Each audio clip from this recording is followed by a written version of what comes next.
Pues muy buenas tardes, bienvenidos, bienvenidas a Jueves de Tecnología. El tema de hoy, la inteligencia artificial como pieza clave de los modelos predictivos empresariales.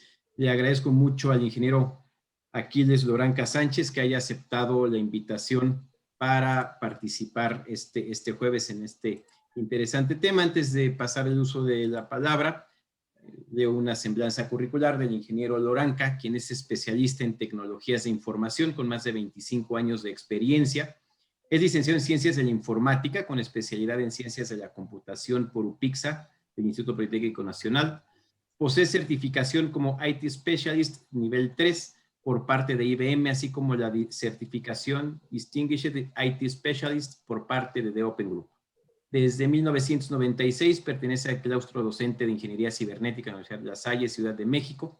Actualmente también colabora en IBM de México como especialista en tecnologías de información en la organización de servicios dentro del área Cloud and AI, inteligencia artificial, y es especialista en temas de bases de datos, así como en la plataforma Cloud Park for Data de IBM. Estimado Aquiles, muchas gracias por acompañarnos esta tarde. Adelante, por favor. Muchas gracias a ti, mi estimado Carlos. Bueno, pues la verdad es que estoy muy contento de compartir con ustedes algo que me apasiona y algo que está muy en boga, que ha sido muy mitificado, y entonces la idea es revisar en términos reales realmente qué es la inteligencia artificial, distinguirla de algunos conceptos con los que normalmente se confunden y ver cuál es el estado actual para la parte de predicción de modelos empresariales, pero vamos a dar un enfoque también muy particular a la ingeniería civil. ¿Ok? Vamos a compartir. Perfecto. ¿Se ve mi pantalla? Sí, adelante. Muy bien. Bueno, pues ya Carlos me hizo favor de dar una pequeña semblanza. Cabe mencionar que el día de hoy estoy hablando a título personal, no como IBMista, básicamente porque para hablar por parte de IBM en algún foro como este se necesita una certificación especial. Entonces voy a compartir con ustedes mi experiencia como IT Specialist en la parte precisamente de manejo de información y de modelos de inteligencia artificial.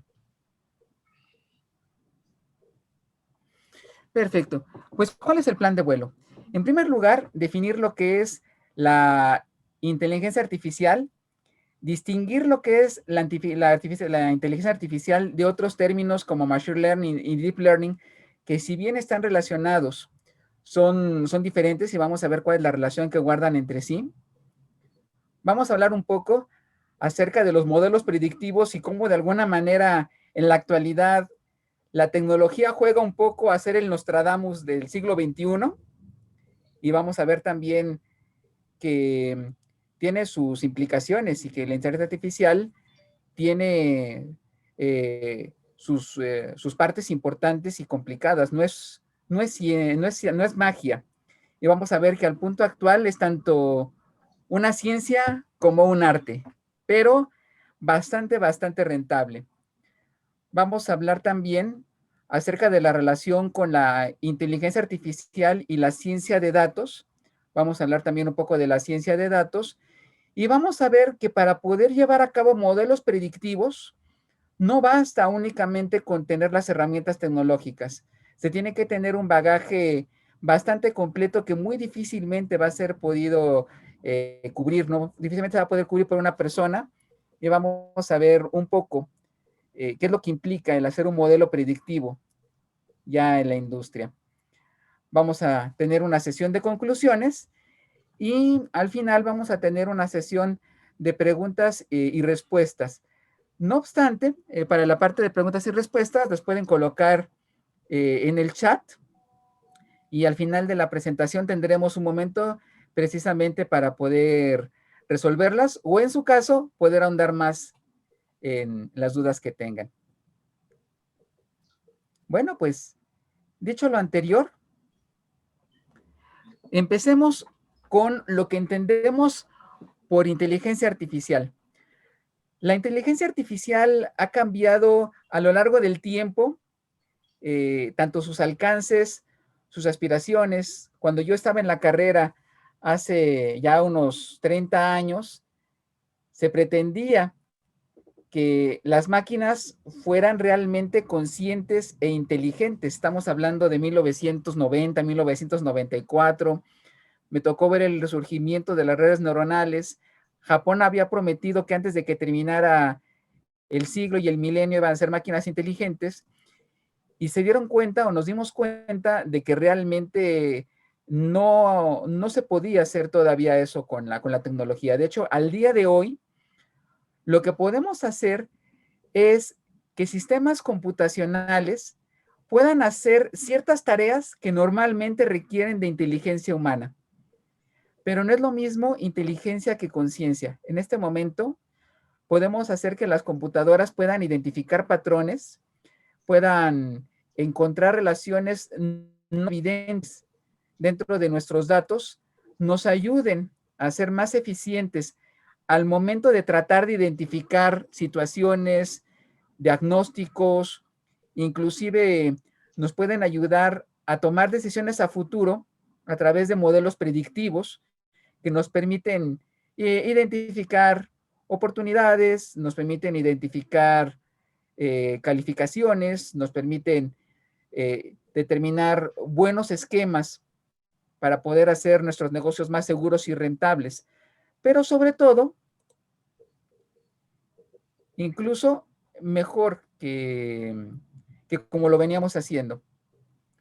Y aquí viene el gran mito. El hombre contra la máquina, el complejo de Frankenstein, como lo llamaba el doctor Asimov. El hombre compite contra la máquina en la parte inteligente y la respuesta es no.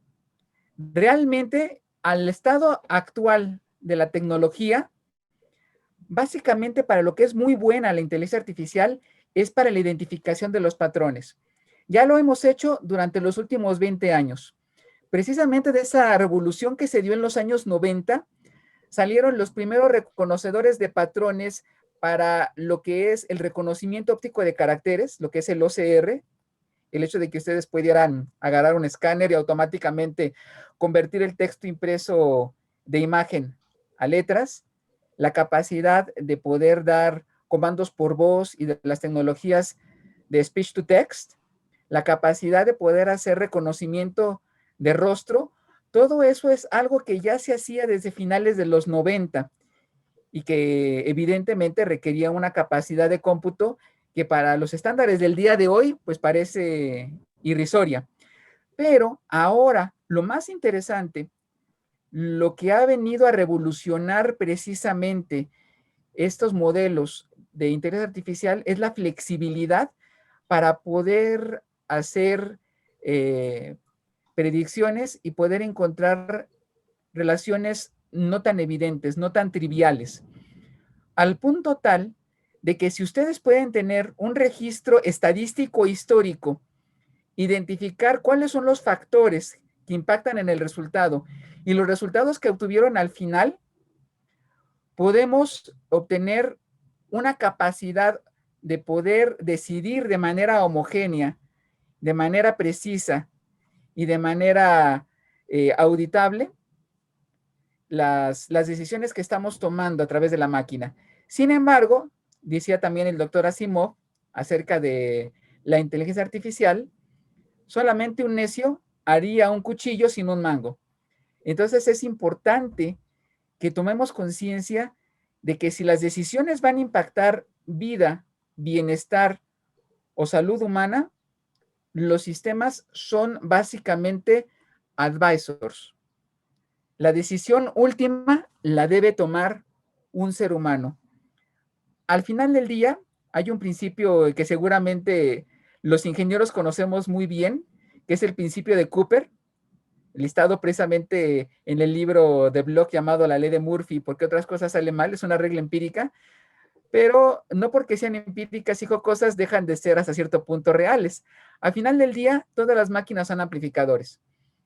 Al día de hoy, básicamente, los sistemas predictivos y los modelos de inteligencia artificial son un complemento a nuestras capacidades humanas. De nosotros depende que ese camino siga siendo sano y seguro. Todavía no hemos llegado a la singularidad, no hemos llegado a Skynet. De hecho, en este momento todavía no estamos seguros si los sistemas computacionales tradicionales van a poder generar IA fuerte, máquinas conscientes y autónomas. Pero ese es un tema que podemos tocar más adelante si es del interés. Ahorita, por lo pronto, es bueno que sepan que la inteligencia artificial es muy buena para identificar patrones. Que precisamente viene en la pregunta, bueno, la IA en este momento, ¿para qué? ¿Para qué se usa actualmente la inteligencia artificial? Como comentamos, son muy buenas buscando patrones, pueden encontrar relaciones que para nosotros no pudiéramos ser capaces de adivinarlas ni siquiera a través de la intuición.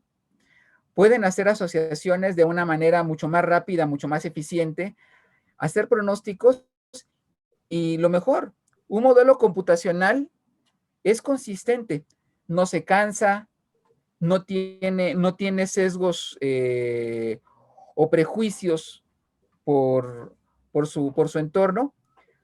A veces los datos pueden sesgar la naturaleza de las predicciones y ese es otro encanto de la inteligencia artificial. La inteligencia artificial tiene capacidades para poder ser retroalimentada y poder corregir los sesgos que se puedan encontrar. Más adelante les daré un ejemplo de este tipo de sesgos. Pero lo que es más importante, lo hacen mejor que los humanos. Inclusive, eh, aunque hay áreas del conocimiento que son reticentes al uso de inteligencia artificial, por ejemplo, el caso de Japón para el diagnóstico médico, donde Watson de IBM ha jugado un papel clave en la identificación de algunos tipos de cáncer muy raros, no es Watson quien toma la decisión. Watson es el advisor, Watson es el que le dice, mira, en base a todo el diagnóstico, inclusive en base a la imagenología, ya se puede hacer reconocimiento de patrones, inclusive a través de datos que no sean únicamente textos, sino también pueden ser imágenes. Es muy probable, tenemos este porcentaje de probabilidad de que este paciente esté sufriendo de este mal, pero al final del día, la decisión, si bien cae en un ser humano, si el ser humano tuviera que identificar el mal por sus propios medios, hubiera tardado tanto tiempo que muy probablemente esa vida humana se hubiera perdido. ¿Ok?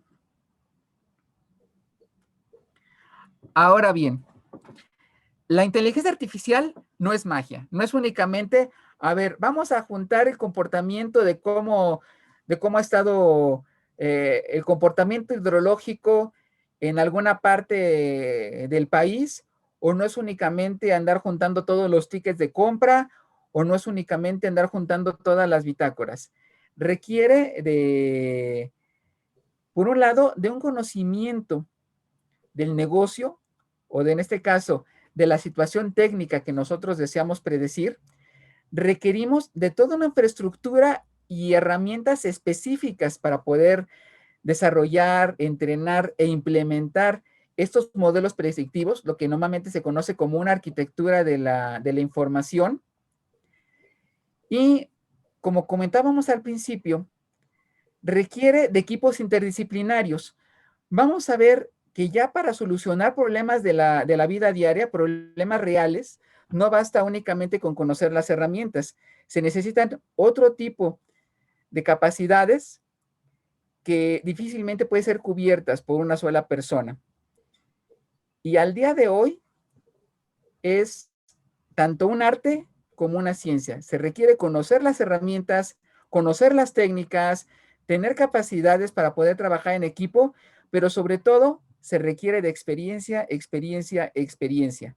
Es muy difícil que un modelo predictivo salga a la primera, aunque ya se cuentan con bastantes herramientas para poder hacer este viaje de los datos a la inteligencia artificial mucho menos doloroso a como era, por ejemplo, hace 10 años y mucho más asertivo.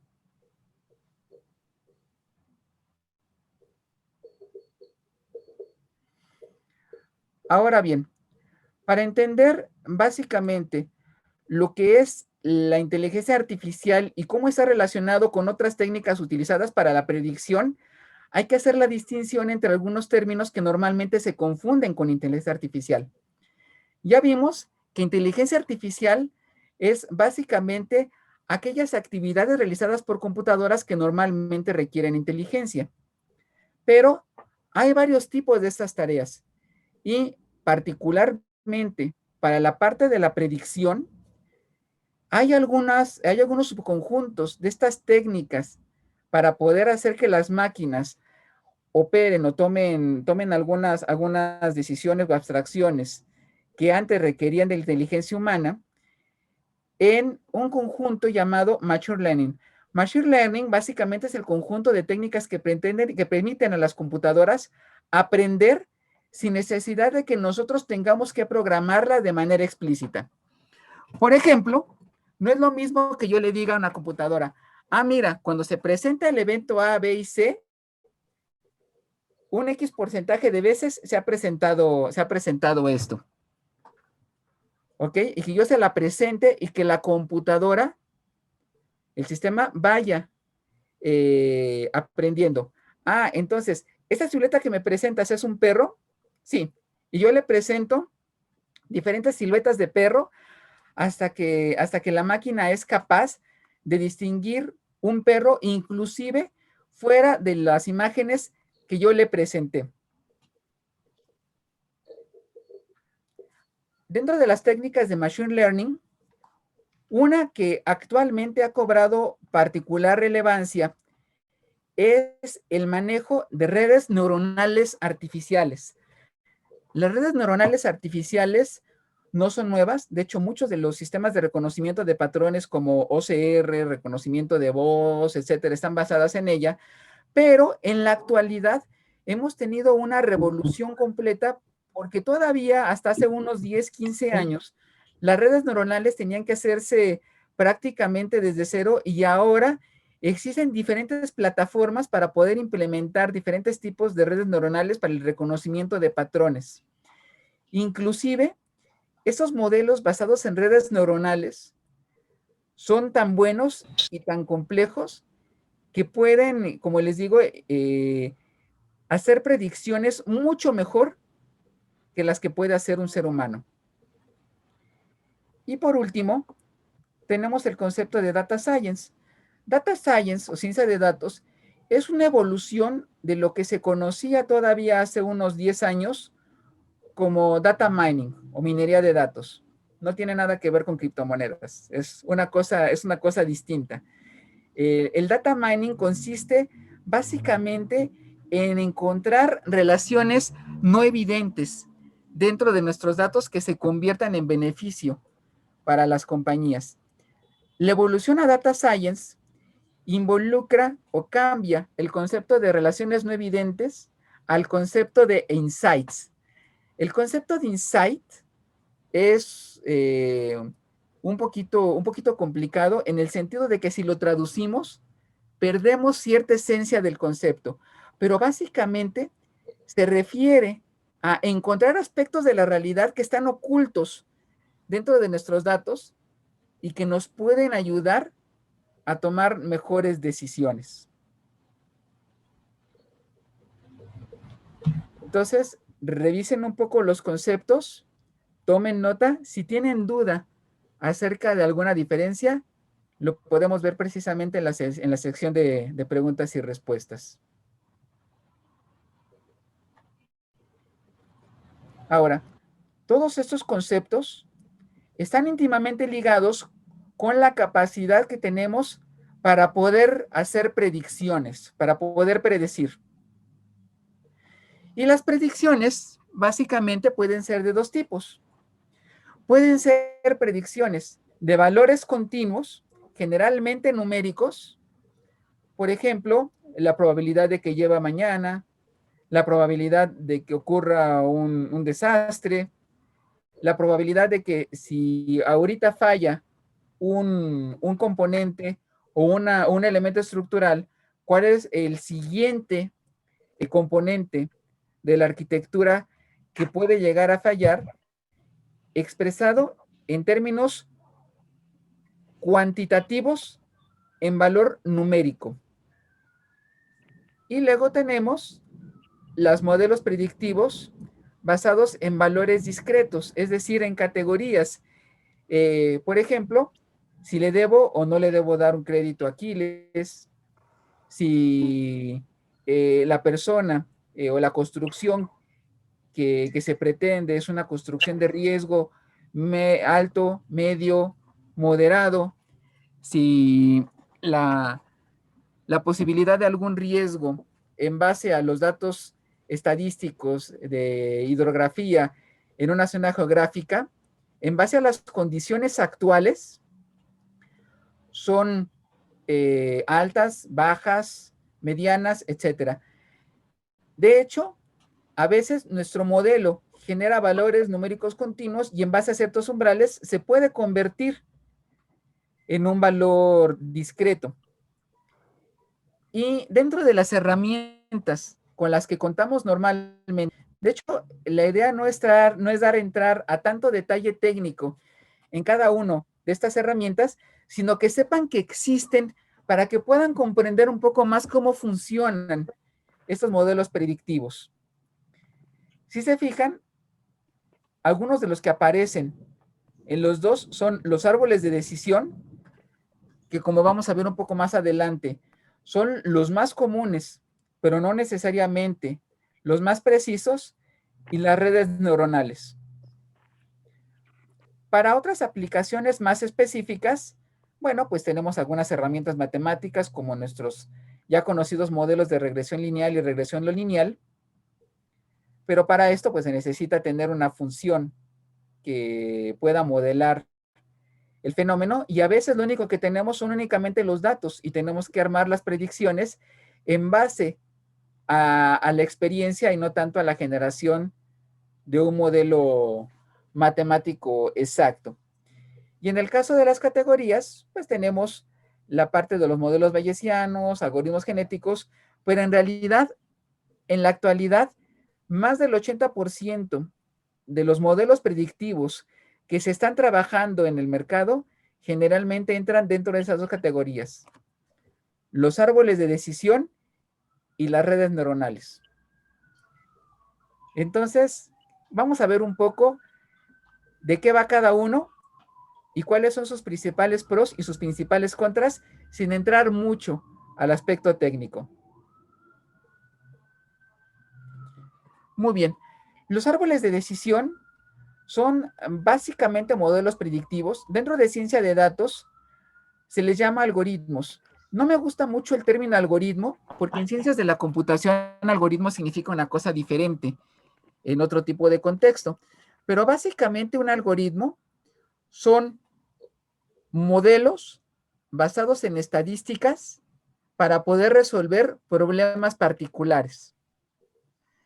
Y los árboles de decisión lo que nos ayudan es el poder identificar dentro de una serie de fenómenos, dentro de los parámetros que nosotros medimos para poder hacer la correlación entre la presencia de esos parámetros y el resultado final, basada en la experiencia, saber o implementar ciertas reglas de decisión. Vamos a ver un poquito más adelante un ejemplo, pero básicamente es, a ver, yo en los últimos 10 años he observado que desde el punto de vista meteorológico, desde el punto de vista hidrológico, cuando se han presentado inundaciones en esta cuenca, se han presentado más allá de los factores que ya conocemos, por ejemplo, la precipitación pluvial. A lo mejor hay otros factores no tan evidentes que pueden estar relacionados con el fenómeno y que nos permiten entender cuál de esos factores es el que más impacta y en qué proporción y cuáles son los valores que normalmente se dan para poder yo hacer una predicción con cierto grado de confiabilidad. Estos árboles de decisión ya normalmente no se tienen que hacer desde cero. Hay algunas bibliotecas dentro de las infraestructuras que existen para poder implementarlos, que nos permiten decir, ah, mira, quiero que me digas en base a tal dato, en base a tal parámetro, y este es el resultado histórico que yo he tenido, quiero que me ayudes a identificar cuál es la correlación y cuáles son los que más impactan.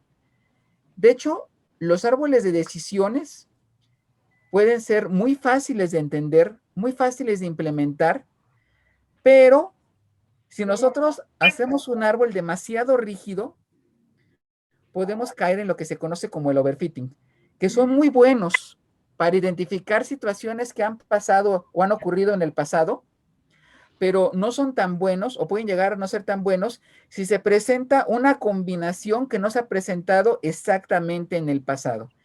Entonces, ahí también saber en qué momento podar el árbol de decisión es también más un arte que una ciencia. Son los medios más usados para la predicción, pero no siempre son los más precisos. Vamos a ver un pequeño ejemplo. Imagínense que ustedes tienen un estadio de béisbol y deben decidir, dependiendo de la humedad, del estado del viento y de la situación climatológica general, si está nublado, si está soleado, si está lluvioso, si conviene o no conviene llevar a cabo el juego. Y para eso tienen una estadística de cuándo el juego se tuvo que posponer por cuestiones climatológicas y cuándo sí pudieron jugar. Entonces, lo primero que se hace al momento de armar un árbol de decisión es, de todos los parámetros que se tienen, ver cuáles son los que realmente impactan. En este caso, podemos decir que se encontró que la humedad, el viento y el clima en general, el aspecto general, eran los que más impactaban. Y de esos tres, ¿cuáles tenían una mayor incidencia? Y en base a eso, determinar si vale la pena jugar. Si el clima está soleado, no importa que esté húmedo o que haga viento, sí jugamos. Si está nublado, pero la humedad es baja, sí vale la pena jugar, si no, no. Y en el caso de que esté lluvioso, bueno, si la lluvia es débil y el viento es débil, podemos jugar. Si es fuerte, no se puede jugar.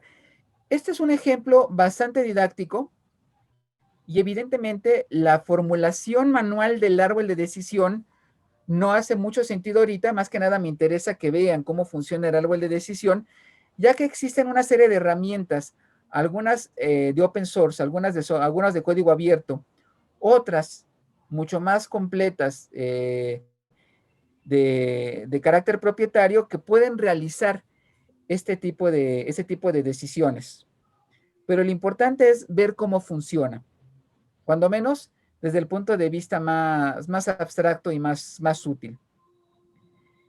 Y lo importante es que una vez que nosotros hemos implementado las reglas y nosotros hemos evaluado qué tan bien funcionan esas reglas, hay mecanismos de evaluación. Un poquito más adelante vamos a comentar un poco cómo se evalúa un modelo predictivo. Entonces, esto lo podemos encapsular e implementar en una plataforma en la cual puede ser explotado para poder utilizarlo 1, 10, 100, 1000, 1 millón de veces. ¿Sí? Ahora, los árboles de decisión tienen sus ventajas y sus desventajas. La principal ventaja es que son fáciles de entender e interpretar. Son extremadamente versátiles. Prácticamente, donde ustedes tengan identificados cuáles son los factores que impactan en un resultado o conjunto de resultados, los árboles de decisión pueden ser aplicables. Además de que ya existen una serie de herramientas y bibliotecas ya en el mercado para que no las tengamos que implementar desde cero, no tenemos que inventar el hilo negro. Las desventajas. En sistemas tenemos un dicho en forma de acrónimo que es GIGO, Garbage in, Garbage out. Si los datos que nosotros estamos alimentando para implementar el árbol de decisión no están bien formateados, bien limpios, un árbol de decisión no es capaz de distinguir si el género de una persona está en F de femenino o en M de mujer, o si la M corresponde a masculino o H de hombre. Se tiene que pasar por un proceso para poder homologar los datos, sobre todo cuando estos vienen de diferentes fuentes. También se necesita de hacer operaciones sobre los datos para que si se tienen valores que se desconozcan, sepamos cómo vamos a trabajar con esos valores desconocidos y tratar de presentar a los árboles de decisión los datos de la manera más homogénea posible. Su precisión predictiva, si bien es práctica, es relativamente baja. Estamos hablando de predicciones del orden del 70, 80, 90%. Pero para un modelo predictivo, a lo mejor 70% ya no es tan eficaz. Ahora, así como vimos en el ejemplo anterior, donde establecimos que el clima es el valor que más impacta, en ocasiones puede ser que tengamos más de un árbol que sea candidato y no tenemos garantía de que el árbol obtenido sea el mejor, y tratar de evaluar los diferentes tipos de árboles de decisión y su eficacia, hacerlo de manera manual o hacerlo a través de herramientas de código abierto puede no ser tan sencillo. Y lo que les comentaba, si no sabemos en qué momento dejar de tomar decisiones, podemos caer en el fenómeno del overfitting. El overfitting, como comentábamos, es la situación en la cual el modelo es muy bueno prediciendo valores que se presentaron exactamente en el pasado, pero deja de ser eficaz cuando las situaciones, a pesar de ser parecidas, no son idénticas a las que se utilizaron para poder entrenar el modelo.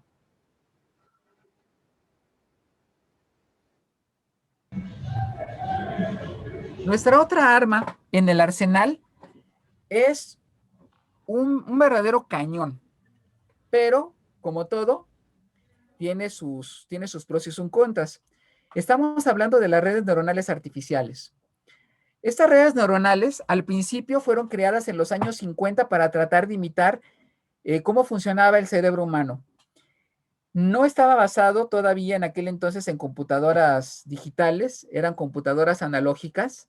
La mayoría de ellas implementadas inclusive a nivel de circuitos analógicos, lo que nosotros conocemos en electrónica como amplificadores operacionales, fueron uno de los primeros usos que se le empezó a dar a los amplificadores operacionales. En los años 90 fueron redescubiertas por este proyecto que les comentaba que tenía Japón, de que había prometido de que antes de que terminara el siglo XX iba a ser máquinas inteligentes y autónomas, que al final del día no pudieron hacer o no pudimos hacer máquinas conscientes y autodeterminadas, pero lo que sí pudimos hacer es hacer interfaces para poder trabajar con los seres humanos de una manera mucho más amigable a través del reconocimiento de voz, de texto e imágenes. Ahora, en aquel entonces, implementarlas desde cero era realmente tedioso. Vamos a ver ahorita un poco de sus componentes. Había que identificar cuántas capas de procesamiento intermedio se iban a utilizar, qué tipo de red neuronal usar, qué tipo de reglas de retroalimentación usar. Por fortuna, muchos de esos problemas ya están resueltos en la actualidad. Ya hay muchos modelos de redes neuronales ya hechos, inclusive con interfaces para que puedan ser entrenadas de una manera muy natural, de una manera bastante intuitiva. Tienen la capacidad para predecir igual o mejor que un ser humano. De hecho, la regla del pulgar es, si vas a implementar una red neuronal para la predicción, si no predice mejor que un ser humano, no la uses. Y la manera en la que se entrena la red neuronal es presentándole datos estadísticos donde también contamos con el dato que se desea predecir, pero conociendo el valor que tuvo en el pasado, y a partir de esos datos, nosotros podemos hacer un modelo predictivo bastante preciso. No obstante, se requiere una cantidad importante de datos. ¿Qué tanto? Pueden ir desde los miles hasta los millones de datos para poder entrenar de manera eficaz a una red neuronal. Y aquí viene algo interesante. ¿Se han preguntado por qué para los modelos predictivos la gente está utilizando máquinas de procesamiento de imágenes en lugar de computadoras comunes y corrientes, lo que se conocen como GPUs? GPU es acrónimo de Unidad de Procesamiento Gráfico y son particularmente útiles para el manejo de imágenes, sobre todo para computadoras de visualización científica, pero también para lo que es el manejo de gráficos para juegos. Si hay alguien exigente, más exigente que un científico para la presentación de imágenes, ese es un gamer. Resulta que como las redes neuronales se pueden implementar en forma de matrices y pueden trabajarse de una manera más rápida con procesadores que están diseñados para trabajar con datos matriciales, es por eso que los GPUs son preferidos para poder utilizar ese tipo de herramientas que los CPUs. También, por la misma razón, para tratar de identificar patrones y poder hacer algunas acciones que caen un poquito en el lado oscuro del manejo de los modelos predictivos, que inclusive puedo comentar algunos ejemplos un poco más adelante. Es por eso que hace poco hubo una crisis, porque prácticamente casi las principales tarjetas de procesamiento gráfico que corrían sobre plataforma Intel, pues fueron compradas para usos diferentes al procesamiento de imágenes, fueron compradas para modelos predictivos y también ahora sí para modelos de crypto mining. Ahora bien, ¿en qué consiste una red neuronal? Básicamente una red neuronal consiste en un conjunto de patrones de entrada y patrones de salida. Aquí, por ejemplo, si estuviéramos utilizando un reconocimiento óptico de caracteres, estos podrían ser los píxeles de una letra. Y aquí, por ejemplo, la salida pudieran ser 8 salidas de 1 o 0, que me da el código ASCII de esa letra. Ahora, si yo me quiero ir a algo más, más aplicado a la ingeniería práctica de la ingeniería civil, aquí yo puedo tener diferentes parámetros que son cuantificados o inclusive que pueden estar manejados en categorías. Yo aquí puedo tener el grado de precipitación pluvial promedio, puedo tener la presión atmosférica, puedo tener algún índice de tensión en estructuras. Y aquí afuera, a lo mejor en lugar de tener tantos cuadritos rojos, a lo mejor solamente tengo uno. Y ese me da la probabilidad, ya sea en formato numérico o discretizado, de obtener un desastre. De que esté la situación en verde, esté en amarillo, esté en rojo, esté en negro, o a lo mejor puedo obtenerlo en formato de un porcentaje. Ahorita la confiabilidad está en el 95%, o el patrón que yo estoy presentando se parece a lo que yo estoy buscando en un 95, 94, 96, 78, 60%. ¿Cómo funciona una red neuronal así hablando de manera general? Es que, a diferencia de lo que se pensaba a principios del siglo pasado, de que el cerebro guardaba en elementos discretos llamados sinapsis un concepto, hoy en día sabemos que el concepto o el reconocimiento se guarda en toda la red neuronal.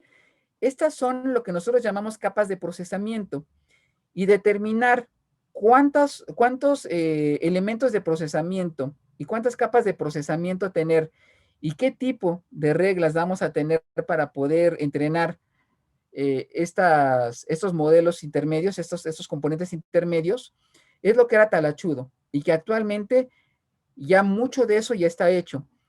Pero el aspecto fundamental es que cuando yo voy presentando las entradas aquí y le voy dando una recompensa al modelo para decir, estás bien, estás mal, todo el conjunto de valores numéricos que tengo yo en todos estos componentes va cambiando dinámicamente. Y aquí aplica uno de los grandes secretos que tiene la naturaleza humana, que de hecho muchos ya conocemos y otros se están negando a entender. Si algo me ha demostrado las redes neuronales es que el precio que tenemos que pagar por aprender es olvidar. Cada vez que nosotros metemos un patrón nuevo y le decimos es correcto o es equivocado, necesariamente algún patrón que antes predecía con mayor exactitud, ahora se predice o un poquito mejor o un poquito peor. Aún así, la eficiencia de este tipo de modelos es extremadamente alta. Si se fijan, no está haciendo ningún juicio de valor, no está teniendo una actividad consciente, no se está modificando desde el punto de vista de arquitectura a sí mismo. Lo único que hace es que lo estamos entrenando para que identifique patrones de una manera más adecuada, de una manera más eficiente. Ahora, las ventajas que tenemos es que tenemos pocas restricciones en su uso. De hecho, si nosotros no sabemos cuáles son los valores o cuáles son los parámetros que más influyen en la decisión final, a la red neuronal eso no le importa mucho. ¿Ok? Aunque sí hay que tener cuidado con el número de parámetros que le metemos al modelo. Aprende a través de la repetición y del ejemplo. Su versatilidad y variedad en uso lo permite aplicar en casi cualquier área del conocimiento humano donde se tengan datos estadísticos que puedan ser cuantificados. A diferencia de los árboles de decisión, como se adaptan ellas mismas, si la calidad de los datos no es óptima, conforme nosotros vamos entrenando cada vez más ese modelo, automáticamente va corrigiendo esos problemas de calidad de los datos. Y una vez que ha sido entrenada lo suficiente, los resultados son de lo mejor que tenemos actualmente en el estado del arte que tenemos para el manejo de modelos predictivos basados en inteligencia artificial. Ahora, las desventajas.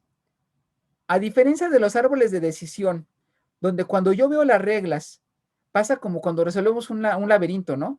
Entramos al laberinto y decimos, oigan, ¿y esta cosa tendrá salida? Y una vez que encontramos la salida del laberinto, decimos, hombre, pero es que era obvio. En el caso de los árboles de decisión, entender el porqué de las decisiones es muy fácil y natural.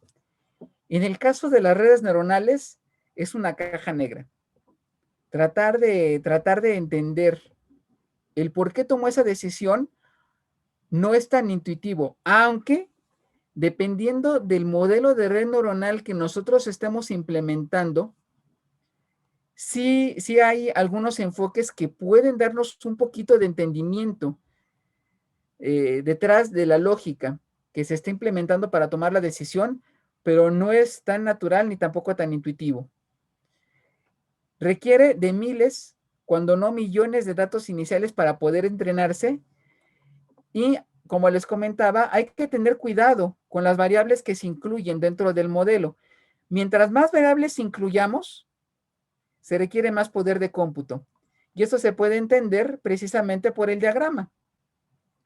Fíjense que si ya aquí yo tengo 4 elementos en la capa de procesamiento en la primera fase, por cada parámetro que yo esté metiendo, estoy básicamente incrementando en 4 las capas para poder hacer precisamente los cálculos de rebalanzamiento de los valores que yo tengo en toda la red.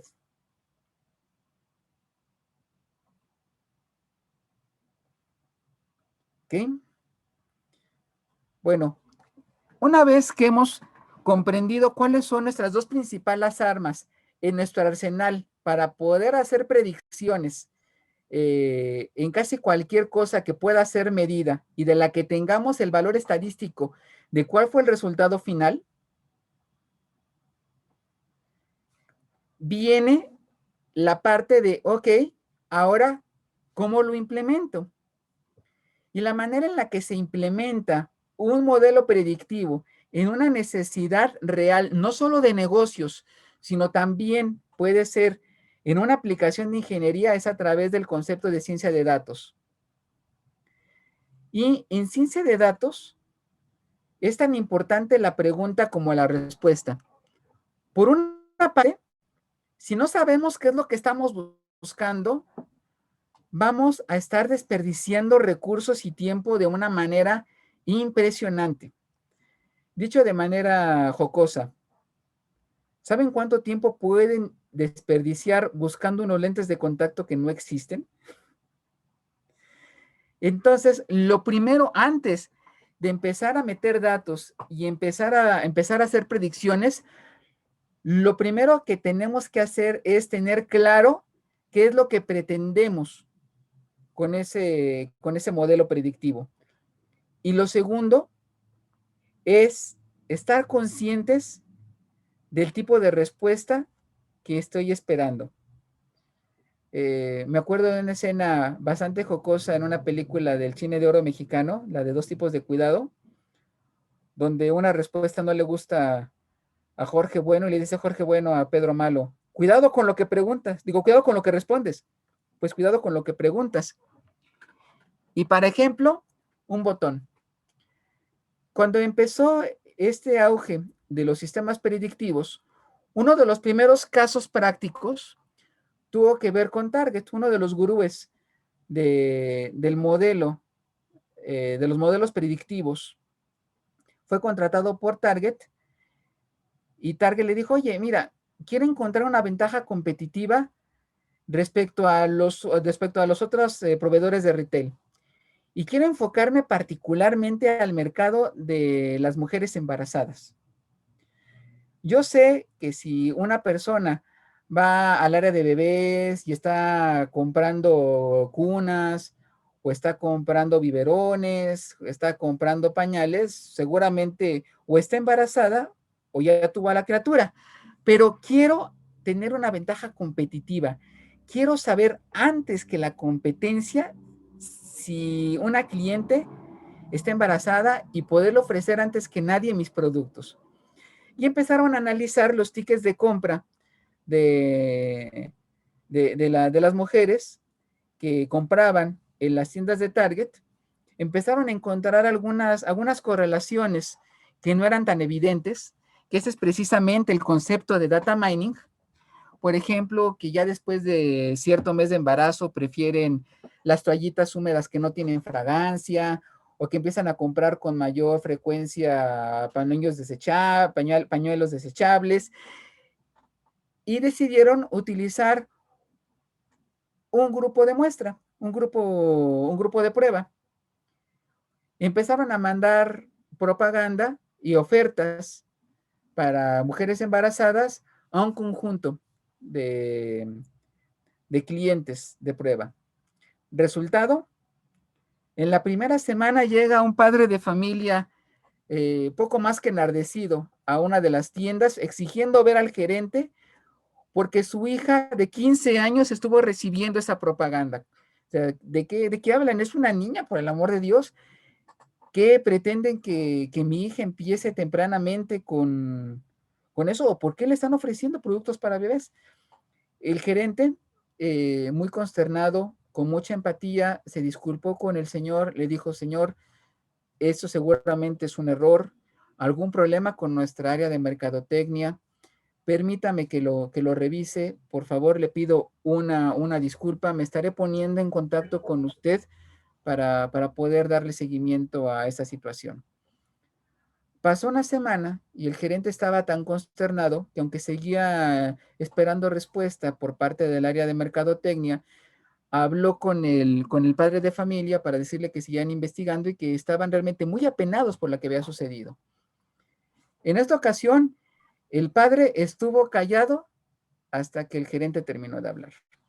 Cuando el gerente terminó de hablar, le dijo el padre de familia, creo que le debo una disculpa.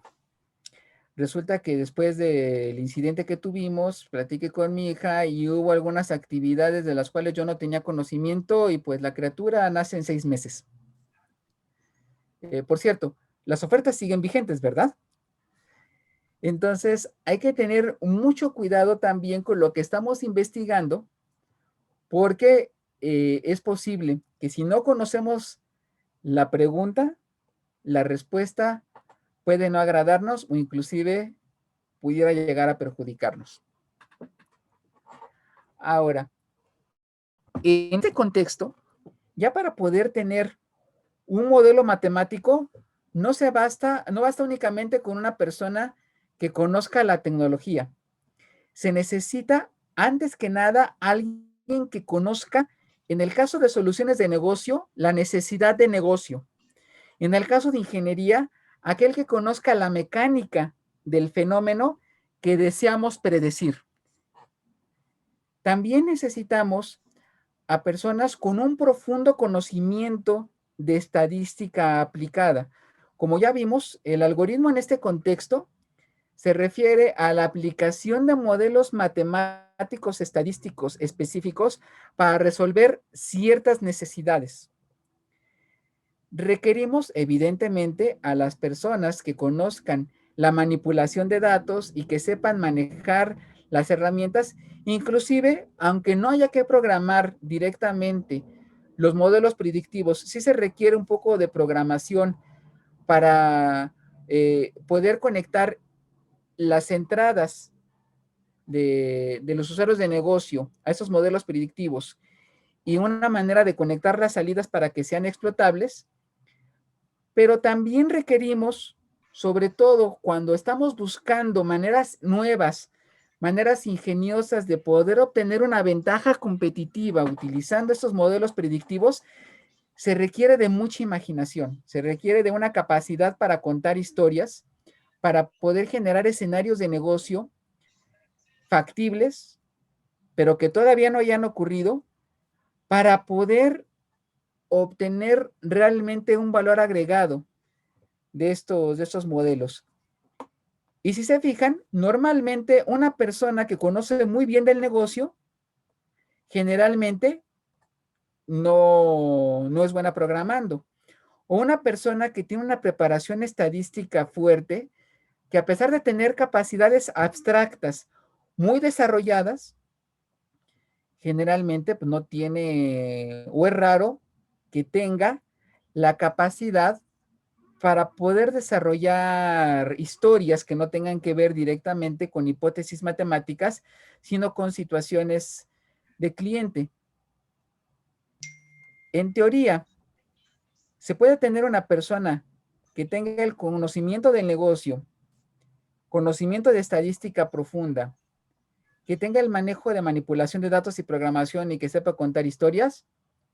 En teoría sí, pero en la práctica es como un unicornio. Yo no he visto todavía uno. Y no, el rinoceronte no cuenta. Aunque muy probablemente el rinoceronte haya sido el origen del mito del unicornio. Pero realmente alguien que cumpla con esos 4 perfiles es difícil de conseguir, por no decir imposible. Por lo tanto, requerimos de trabajar con equipos interdisciplinarios. Evidentemente, dependiendo de la necesidad que nosotros deseamos subsanar, la participación de estos diferentes personajes o personas, como se les llama en inglés, puede tener diferentes enfoques y puede cambiar ligeramente. Pero lo que es un hecho es que en la práctica, un modelo predictivo exitoso no recae en una sola persona, sino que recae en la capacidad de poder tener una plataforma colaborativa donde estos diferentes perfiles puedan trabajar conjuntamente. Y aquí en ese sentido existen diferentes metodologías, pero donde se puede ver un poco precisamente dónde entran estos diferentes personajes. De entrada, se requiere de alguien que conozca la realidad de una manera clara. Aquí le ponemos entendimiento del negocio, pero también puede aplicar a necesidades de ingeniería. Aquel que tenga conocimientos de ingeniería particularmente expertos. Evidentemente, si la necesidad de ingeniería se puede implementar a través de un modelo determinístico, a partir de una fórmula, a partir de una simulación, no es necesario un modelo predictivo. El modelo predictivo aplica precisamente para aquellas necesidades de negocio o necesidades de ingeniería donde un modelo determinístico preciso no es viable, no existe, o sencillamente por la complejidad del modelo no es modelable en estas características. Aquí tenemos lo que es la parte del entendimiento de los datos, también en la parte de identificar cuáles son los criterios para establecer si nuestra predicción va a ser exitosa o no. Se requiere también de esa capacidad de pensar en. De hecho, para el desarrollo de aplicaciones nuevas, la demanda es tan rápida, la necesidad de la inmediatez es tan rápida que inclusive la manera en la que se desarrollan los sistemas, incluidos los sistemas predictivos, ya no es como era antes. Se tienen que generar historias de impacto, lo que se conoce como hitos, y para eso es que necesitamos también esa capacidad imaginativa de generar historias que se puedan convertir en experiencias de cliente, en experiencias de usuario. Aquí en esta parte es donde aplica precisamente el manejo de los modelos predictivos y su evaluación. Y esto no es de que, ok, ya tengo los datos, voy a entrenar mi modelo, lo voy a evaluar y lo voy a implementar. En la práctica es más un problema de falla y error. Y si vemos que no tiene que no cumple con los propósitos de negocio o los propósitos de ingeniería que yo establecí en esta fase, como el coyote, me tengo que regresar al respirador para poder tratar de encontrar o poder afinar mi plan a fin de poder atrapar al correcaminos. ¿Sí? La idea es ubicar dentro del ciclo para el desarrollo de estos modelos dónde se aboca o dónde encaja la parte del modelado. Esta es la visión tradicional de data mining. Esta es una evolución ya más orientada a la parte de ciencia de datos hecha por IBM.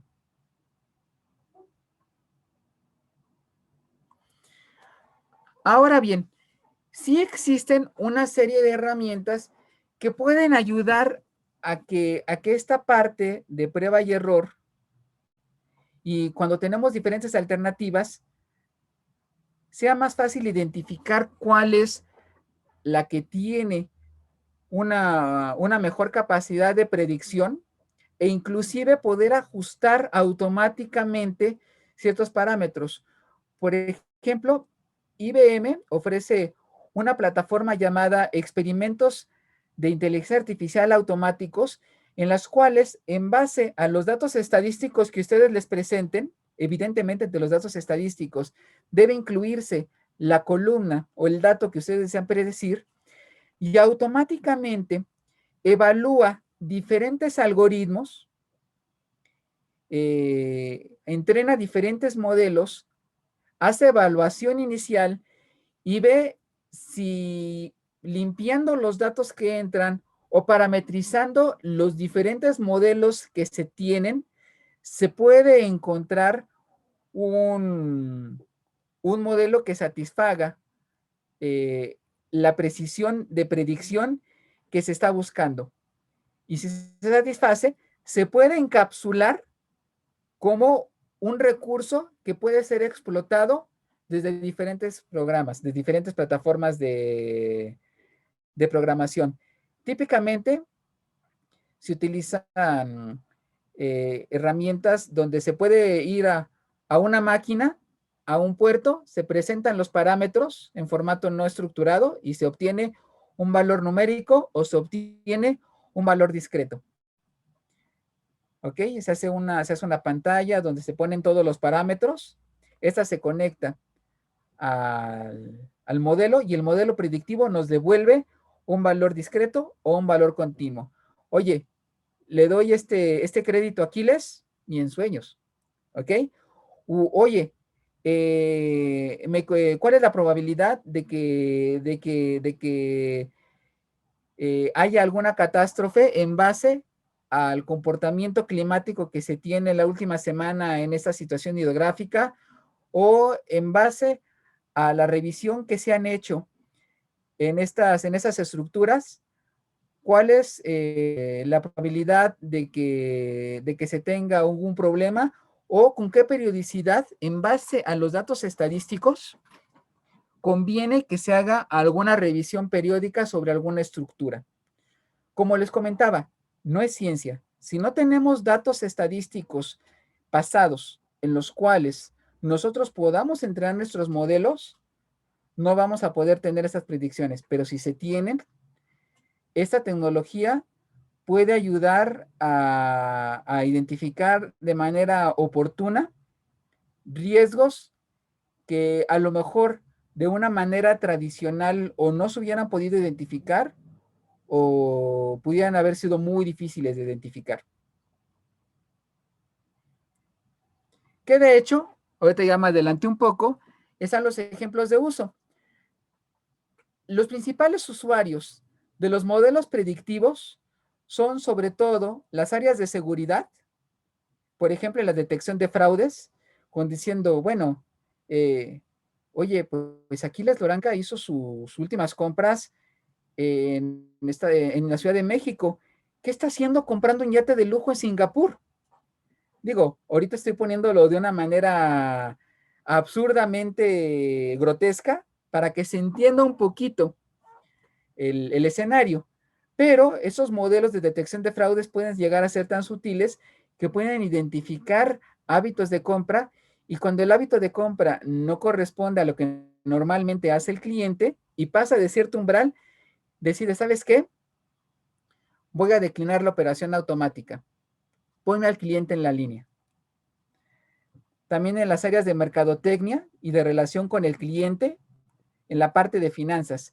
Pero también tiene ejemplos de uso en la ingeniería civil. Por ejemplo, algunos de los casos de uso puede ser el riesgo hidrológico por lluvias, el pronóstico de vida útil remanente en estructuras. Evidentemente, todo esto tiene que estar basado en un sistema de monitoreo y obtención de datos continuo, homogéneo y estable. Detección de fallos y mantenimiento predictivo, lo que les comentaba. A ver, si obtuvimos una falla en esta parte, en base a la experiencia, ¿cuál es el siguiente componente que puede llegar a fallar?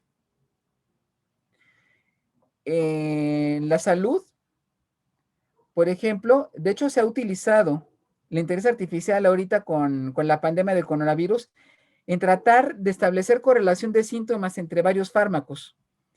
Y lo que les comentaba, el ejemplo que les daba yo de Watson, la identificación asistida de enfermedades. E inclusive, en la parte de seguros, la capacidad de los modelos predictivos cambia por completo la manera en la que nosotros percibimos el uso de la estadística para la solución de problemas. En nuestros tiempos, La probabilidad estadística estaba regida por la ley de los grandes números, que básicamente dice que mientras más muestras tengamos de un experimento, la estadística va a tender a comportarse más a la probabilidad. Y básicamente, en la industria de los seguros, pues lo que hacíamos era diluir el riesgo entre varias personas atendiéndonos a la ley de los grandes números. Ahora, gracias a la capacidad del manejo de estos modelos predictivos, se puede hacer una mejor estimación de primas y riesgos prácticamente individualizada. Exactamente lo contrario a la ley de los grandes números.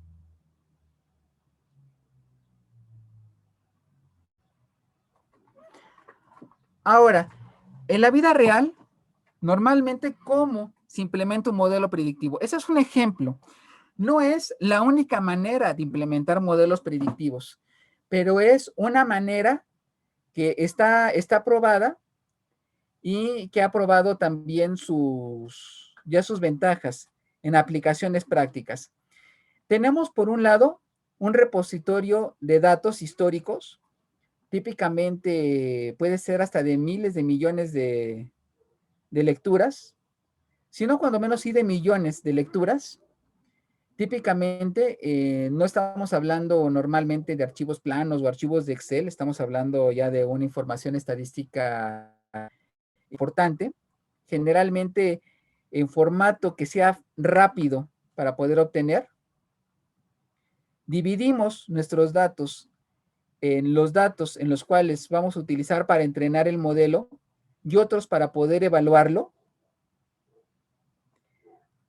Hacemos nuestro desarrollo del modelo utilizando técnicas para poder adquirir los datos, poder definir qué herramienta vamos a utilizar y cómo implementarlos. Aquí, por ejemplo, Jupyter es una plataforma para poder hacer cuadernos de trabajo que pueden utilizar los científicos de datos de una manera muy sencilla y muy intuitiva, basados en código abierto.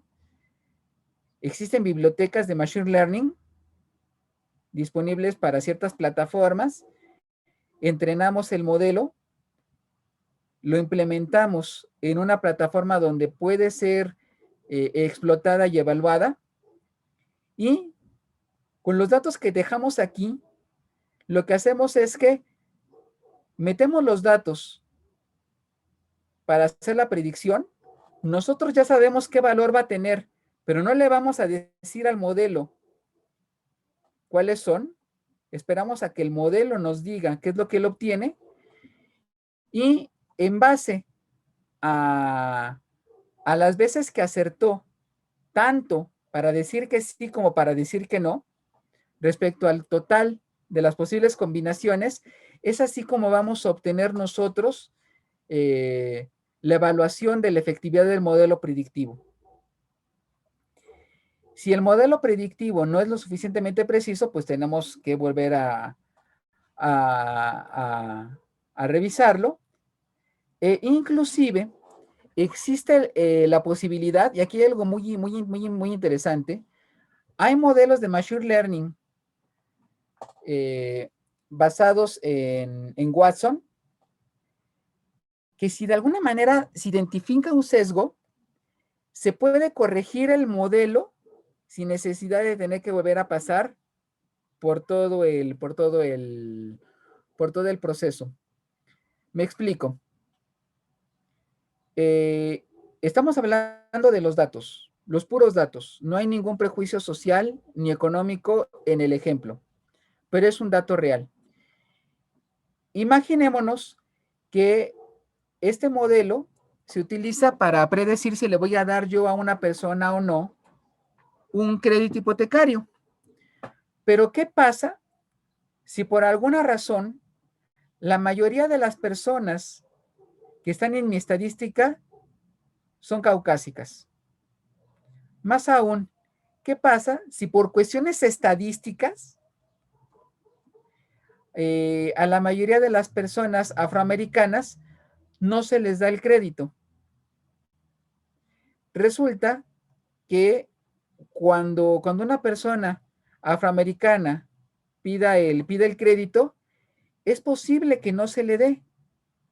Y puede argumentar, oye, el modelo está teniendo un prejuicio étnico.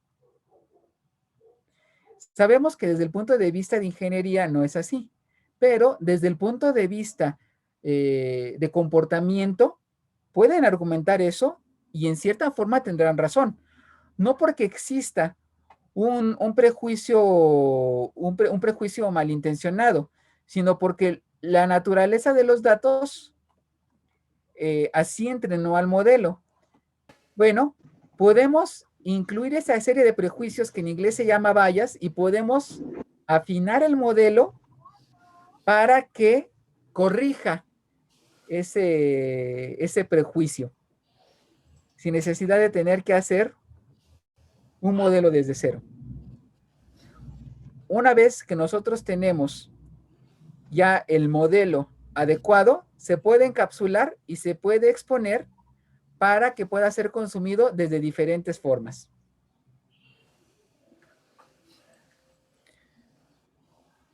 Muy bien. Entonces, vamos a empezar a concluir para llegar a la sección de preguntas y respuestas, que yo creo que es la que más me gusta. Primera conclusión. Al día de hoy, la inteligencia artificial implica acciones inteligentes, no conciencia. En este momento, al día de hoy, no tenemos suficientes herramientas ni elementos para poder decir que una máquina consciente y autodeterminable sea factible o no.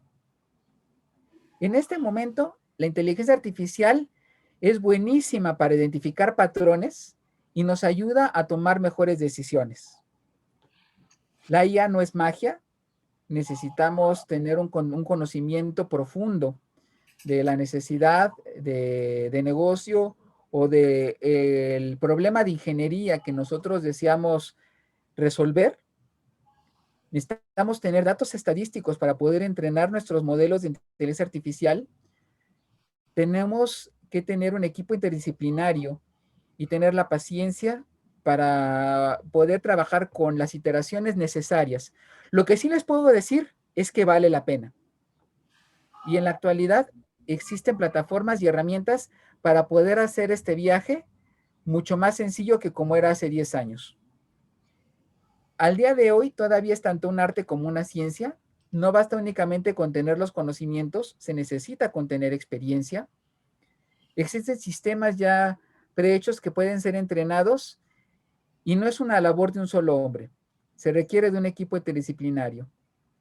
Pero ante todo, sobre todo en muchas de las áreas que vimos en el slide de los casos de uso, va a generar un diferenciador importante. Quien no la use estará en desventaja respecto a aquellos que sí la implementen. Aquí en este slide les comparto algunas ligas donde pueden encontrar un poquito más de información. También algunos cursos gratuitos y alguna aproximación un poco más práctica de algunos de los temas que hemos visto en esta presentación. Y bueno, pues, sin más, abrimos el foro para la sección de preguntas y respuestas.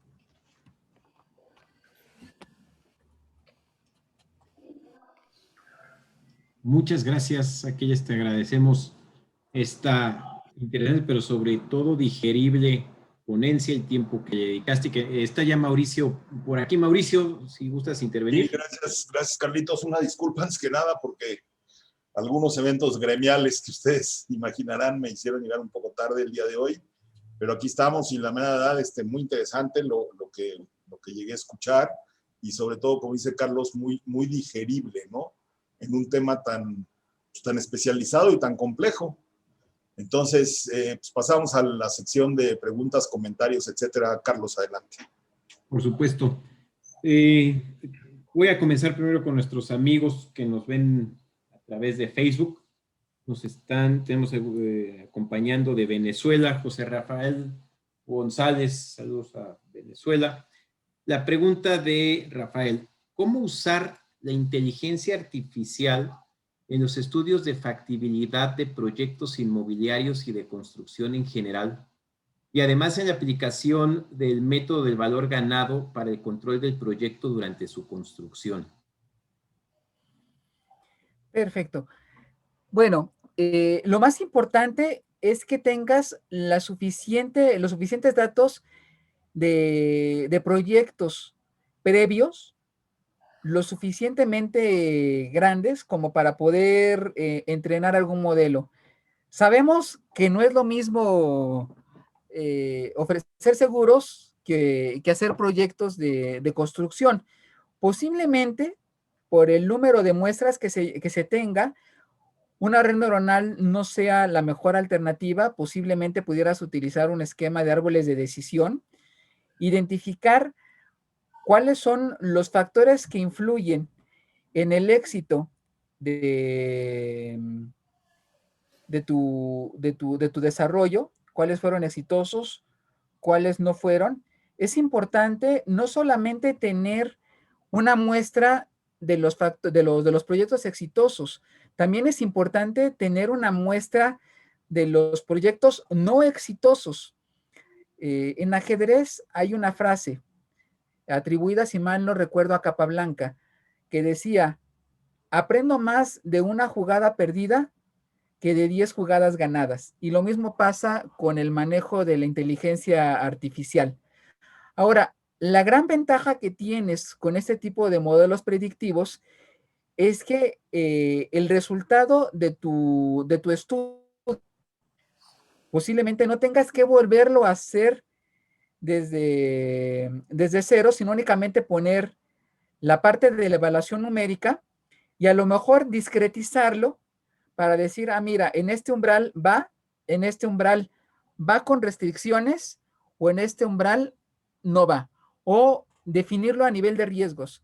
Riesgo bajo, medio, alto o sencillamente no voy.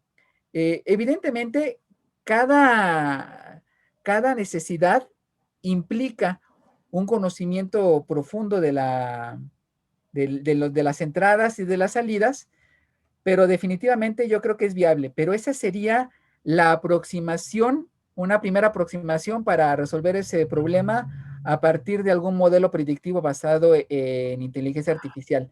No sé si quedó contestada la pregunta. Aprovechando que tocabas el tema de redes neuronales, preguntan, en el entrenamiento de las redes neuronales, ¿cómo validar los resultados obtenidos? Bueno, de hecho, no solamente a través de las redes neuronales, sino en casi cualquier modelo predictivo, lo que hacemos es utilizar una técnica llamada matriz de confusión. No la quise implementar en la presentación porque me quise ir más a la parte estratégica y no a la parte técnica. Pero básicamente cómo funciona la matriz de confusión es que estableciendo en base a los valores que yo ya conozco su resultado, que aparté precisamente para poder evaluar mi modelo de redes neuronales, típicamente se utiliza una regla de 70-30.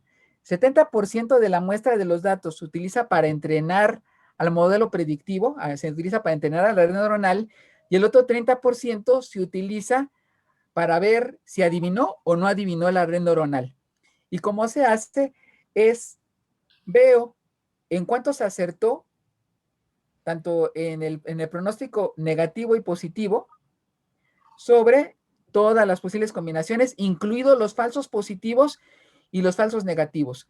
Aquí me estoy yendo sobre un ejemplo extremadamente sencillo, donde solamente tengo un parámetro a predecir y es discreto, sí o no. La matriz de confusión puede llegar a ser mucho más profunda, mucho más confusa, pero en términos generales hay herramientas que te permiten hacer esta evaluación de manera automática, como los experimentos automáticos de IBM que comentamos en alguno de los slides, pero también se pueden hacer manualmente y también se pueden obtener matrices de confusión discretas e independientes para cada modelo predictivo que tengas. Pero así es básicamente como se determina la precisión de un modelo predictivo y particularmente de redes neuronales. Gracias, Aquiles. Esta pregunta es a lo mejor mucho más orientada a ingeniería civil. Tú eres informático y computólogo, pero ahí va. La inteligencia artificial es útil para establecer a priori, conociendo la zona sísmica y los estudios de suelo, cuál tipología estructural y tecnología de construcción se debería ocupar. Ok. Definitivamente, aunque no soy experto, sí puedo comentar lo siguiente. Si es medible, si lo puedes medir, y las mediciones son significativas, la predicción es factible. Ahora, dicho lo anterior, más que a priori, yo creo que es a posteriori, porque a priori implicaría que a partir de la abstracción yo puedo generar un modelo que me permite predecir desde antes lo que va a ocurrir. Y es el caso de las fórmulas matemáticas. Es un caso de un modelo determinístico. Por definición, los modelos predictivos son a posteriori, donde yo necesito que que los escenarios parecidos hayan ocurrido, que yo guarde una relación estadística, que yo obtenga esa correlación explícita o no explícita. Explícita es, por ejemplo, con los árboles de decisión. No explícita es cuando yo le dejo a la red neuronal, encuéntrame la relación y dime qué es lo que yo voy a obtener, y que me dé un valor que me pueda ayudar a predecir. Sin ser experto, creo que es factible, pero considero que se necesita ver el problema particular. Muchas gracias, Aquellos. Pues muy interesante, como bien dice el ingeniero Ibarra, nos diste una muy buena clase de inteligencia artificial. Mauricio, adelante. Sí, oye, Aquiles, una pregunta, hablas mucho de Watson, ¿sí? Watson se hizo famoso por el programa aquel de Jeopardy. Jeopardy, así es. Exacto, que le ganó a no sé cuántas gentes.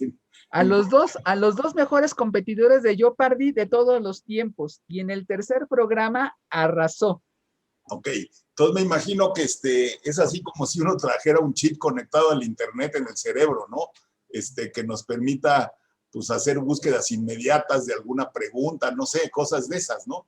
¿Cómo podemos, de alguna manera mapear el caso Watson con lo que es inteligencia artificial per se? Y entiendo perfectamente que es un proceso de aprendizaje del modelo, ¿verdad? Que se va poco a poco afinando para hacer mejores predicciones en el futuro. ¿Estoy en lo correcto? Sí, aunque nada más yo haría una precisión.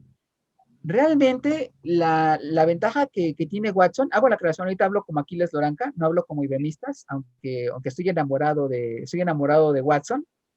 Ahorita estoy tratando de ser independiente. Mientras Estados Unidos entraba en una de las peores crisis producto de la explosión de la burbuja inflacionaria alrededor de finales de la década de los 2000, y mientras todos los demás estaban tratando de sobrevivir, en IBM nosotros estábamos viviendo nuestro primer centenario y estamos invirtiendo precisamente en la parte de inteligencia artificial. El mérito de Watson no es buscar en Internet. De hecho, Watson no tenía acceso a Internet. Watson lo que tenía era un conjunto de conocimientos de cultura general guardados precisamente en su acervo, así como cualquiera de los competidores dependía de su memoria para poder competir. O sea que únicamente contaba con lo que tenía en su memoria particular. Y realmente el mérito de Watson estriba en 3 puntos. Primero, el aprender de sus errores. En esta serie de 3 programas, en el primero, realmente los otros 2 competidores ya como que le daban un poquito a la arrastrada, como diciendo, ay, otro programita más.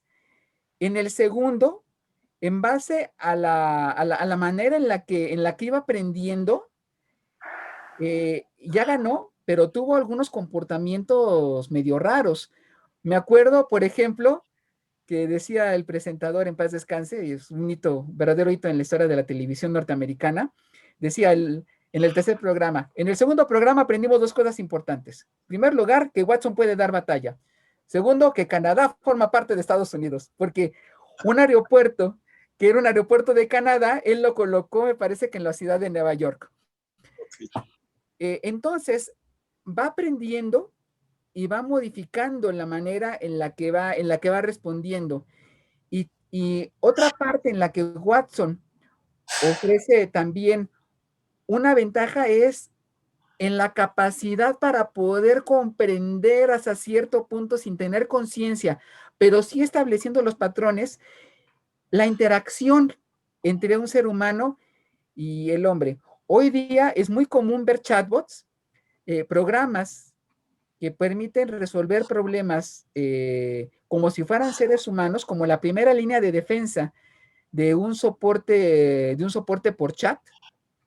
Pero antes de todos esos chatbots, precisamente estuvo Watson. Watson, en cierta forma, dio mucha de esa tecnología para poder implementar esos chatbots prácticamente hace ya casi 10 años. Y por último, ofreció un enfoque diferente a la manera en la que se estaban haciendo los modelos predictivos. Las redes neuronales ya existían, pero con Watson logramos tener un modelo mucho más complicado, mucho más preciso y sobre todo mucho más flexible. Watson, por ejemplo, es capaz de analizar miles de documentos legales, comprender el lenguaje legal y hacer revisiones previas de un documento legal de tal manera que ya solamente requiere del abogado. O sea, digamos que Watson permite identificar en un documento legal muchos riesgos comunes. Haz de cuenta que en lugar de que se lo pases al pasante, se lo pasas a Watson y entonces el abogado ya puede dedicarse a la parte del expertise realmente humano. No dudo que algo parecido se pueda hacer en algún tipo de documento orientado a la ingeniería civil. Si bien no he tenido todavía experiencia con un escenario de este tipo, en base a la experiencia que se ha tenido con documentos médicos y también análisis médicos, documentos jurídicos, perdón, y análisis médico, no dudo que también se pueda aplicar inclusive aparte de los escritos que tengan que ver con ingeniería civil. Muy bien. Estoy viendo por aquí al ingeniero José San Martín y me da mucho gusto, Pepe, encontrarte por aquí. Tú también eres del mundo de la investigación de operaciones y los modelos y todo eso. ¿Y por qué no nos comentas algo? Sobre todo después de tu gran experiencia en la Secretaría de Comunicaciones y Transportes hace algunos años, cuando iniciaban las concesiones en México, y ahorita que oigo a Aquiles hablando de los contratos y los abogados, pues las concesiones y las acciones público-privadas generalmente tienen muchísimos contratos asociados, ¿no? A ellas, o sea, legales, financieros, técnicos, etcétera, muchísimo. No sé si puedes compartir algo de tu experiencia o qué tipo de aplicación le podrías ver a la inteligencia artificial en los procesos de acciones público-privadas. Pepe. Micrófono.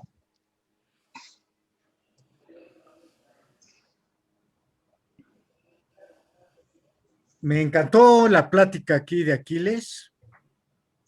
Yo haciendo mi maestría en la Universidad de Toronto, estoy hablando de 1980, haciendo mi maestría de investigación de operaciones, había una materia opcional de los modelos estocásticos, lineales, etcétera, investigación de operaciones, que se llamaba inteligencia artificial. Estoy hablando de 1980. Y como no me iban a hacer un paper, no había examen, me inscribí y era un principio de inteligencia artificial aplicado a la medicina, a las prescripciones, etcétera, etcétera. Ya me quedé. Pero toda mi experiencia que traes siendo de las concesiones, mi último puesto en la Secretaría de Dirección General del Instituto Mexicano de Transporte, sí aplicamos inteligencia artificial y ahorita estoy en una empresa que precisamente estamos aplicando las redes neuronales, el Internet de las Cosas, en dispositivos que están aprendiendo con microcomputadoras, flujos, diagnósticos de tránsito, etcétera. Y ahorita creo que no es el momento de explayarme, pero por supuesto que podemos estar en contacto para platicar más. Y yo soy un convencido de ir aprendiendo conjuntamente los humanos con las máquinas. Sin duda. Me encantará. Seguramente por la fecha, en aquel entonces la inteligencia artificial estaba muy enfocada a los sistemas expertos, a la capacidad de poder tener cierto registro Sí, claro. y utilizar el manejo de ligas con lenguajes como Prolog, como Lisp. Inclusive algo que poca gente sabe es que el famosísimo logo con el que aprendimos a programar muchísimos de mi generación era también un manejador de listas poderosísimo e inclusive una herramienta de inteligencia artificial basado en Lisp. Por cierto, no sé si hay tiempo, pero ¿se acuerdan que les comenté acerca del caso del lado oscuro de la inteligencia artificial? No sé si quieren que les cuente de un caso particularmente sensible. Sí. Ok, Sí. seguramente muchos dirán, oye Aquiles, ¿y esto de los modelos predictivos no se puede utilizar también para poder ganar dinero?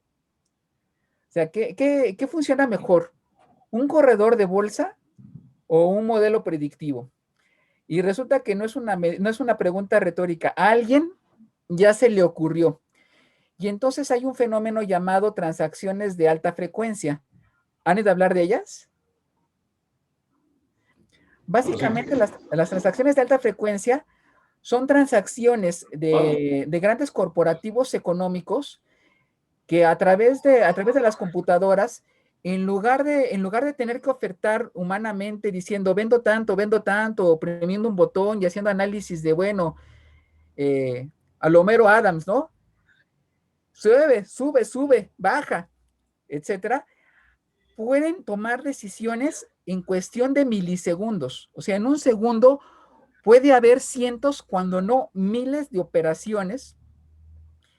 Y esto evidentemente genera beneficios, pero también genera problemas.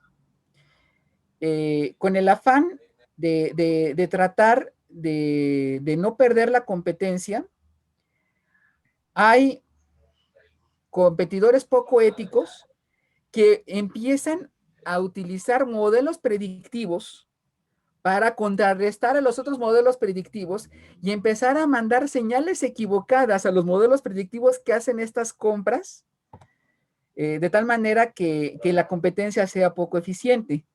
El problema es que en estos escenarios puede haber pequeños viernes negros en cuestión de segundos. O sea, bueno, no tanto como viernes negros, pero sí de repente se ven microcrashes que si no se controlan pueden hacer que empresas perfectamente sanas puedan estar en problemas económicos por su valor en la bolsa de valores. Aquí en este sentido es quitarle un poquito la mermelada a la inteligencia artificial y hacer ver que aunque la ciencia es una representación de la realidad, la aplicación que hagamos de esa ciencia, que es la tecnología, es completamente sujeto de decisiones éticas. Entonces, la inteligencia artificial, aunque todavía no llegamos a la singularidad y todavía no tenemos que temer ni a Terminator, ni a Skynet, ni nada de eso, no por eso deja de ser un aspecto real que tiene que ser sujeto de manejo ético y también de regulaciones. Un último comentario con la pregunta que me hizo Mauricio en todo nuestro conocimiento.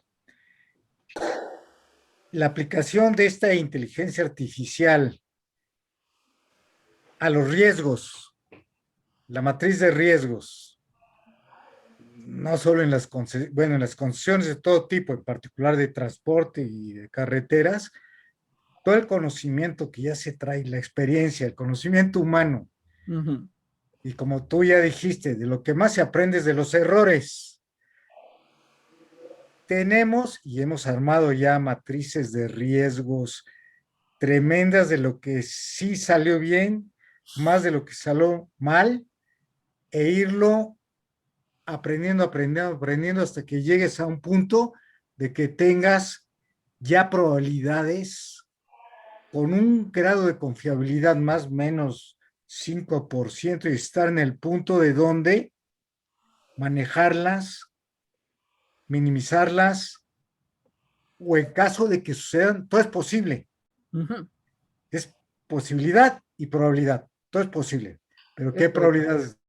Si esto sucede es un desastre, pero la probabilidad de que suceda, con este conocimiento, pues vamos a acotarlo y minimizarlo. Pero yo creo que hay que armar más reuniones de estas. Podemos preparar ahí con el colegio, que yo me he despegado un poco en los últimos años, pues ya no me invita Mauricio, ya no me invitan, pero estamos atentos. Y qué gusto. Mucho gusto, Pepe, qué bueno que estás por acá. Carlitos, hay que agregar a Pepe ahí a la lista de mails de los jueves de tecnología. Llevamos nada más 55. Supuestamente ya estoy, pero... Vale la pena que estés con nosotros, Pepe. Bueno, no sé si hay algún comentario adicional. Estamos sobre las 7:45. Creo que es momento ya de terminar. Creo que Alejandro Cruz tiene la mano levantada. A él, Alejandro.